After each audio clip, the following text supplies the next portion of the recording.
Welcome to Toffee TV. It is the Everton News Daily. Frank Lampard says that the hard work will now begin after Everton avoided relegation. This was following Everton's 5-1 drubbing at Arsenal yesterday in their final Premier League match of the season.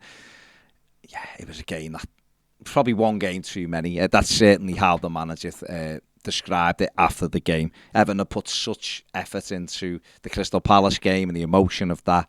Also had the change side as well, players missing through injury and changes. Arsenal were just too good for Everton yesterday, and that was it. That was the way it went, and everybody's breathed that sigh of relief, haven't they, that we got over the line the way we did, and nobody wanted to be going into that final weekend needing a result at Arsenal, and obviously how it played out. Burnley were beaten at home anyway by Newcastle. Leeds managed to stay up with a win at Brentford. So it's Burnley are the team that have gone out of the Premier League. It's going to be very interesting this pre-season, I think. Players going out the door. We've, had a look at the squad. Managers looked at all the squad. There'll be people like Fabian Delph. John Joe Kenny's out of contract. Cenk Tosun leaving the club. So it'll be interesting to see who else goes out the door as well. As the manager tries to begin to make his side more robust, which is what he said yesterday, and try to turn the squad around. And I think he wants athletic, hungry players who can compete.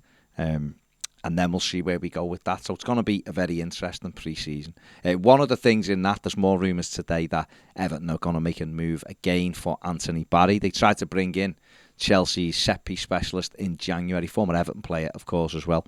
Tried to bring him in January, but Chelsea were very reluctant to let him go mid-season, having lost Joe Edwards, and didn't want to lose Barry at that time. But now the season has come to the close. It is thought, and certainly being reported down south, that Everton will make a fresh move for Barry, and he could join Frank Lampard's staff this summer. So it is, again, a watch this space. I just mentioned them then, but Cenk Tosun has confirmed on his Instagram page today that he will leave Everton on the 30th of June when his contract expires. He's been at the club for 4.5 years. Started off well, but it has been bad injuries, not really played that much. He's had the opportunity to leave the club a couple of times. He went on loan to Crystal Palace before getting a knee injury. And then went on loan again the following year to Besiktas, and then picked up another knee injury.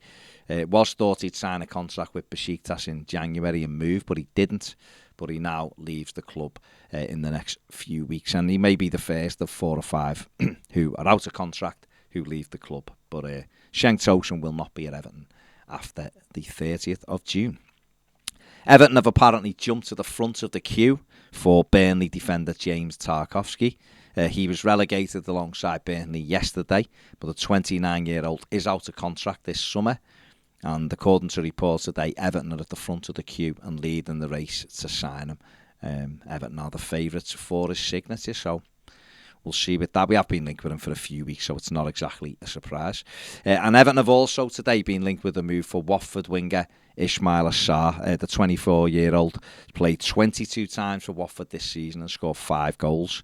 Watford, of course, relegated from the Premier League. The Hornets are thought to be looking for a fee of around £30 million for the 24-year-old, who still has 2 years of his deal to run. And finally, Steve Clarke, Scotland manager, says that he does not expect to have Nathan Patterson fit when Scotland play Ukraine in their World Cup qualifier. The Blues defender injured ankle ligaments in training and needed surgery immediately. He has begun his rehabilitation, but it doesn't look like him or Kieran Tierney will be available for Clarke for that vital match for Scotland. So, yeah. There you go. That is it for the News Daily. Make sure you give the video a thumbs up, subscribe if you haven't, and if you want more videos, join us on Patreon. The link is in the description, and the QR code will be on the screen now. See you later.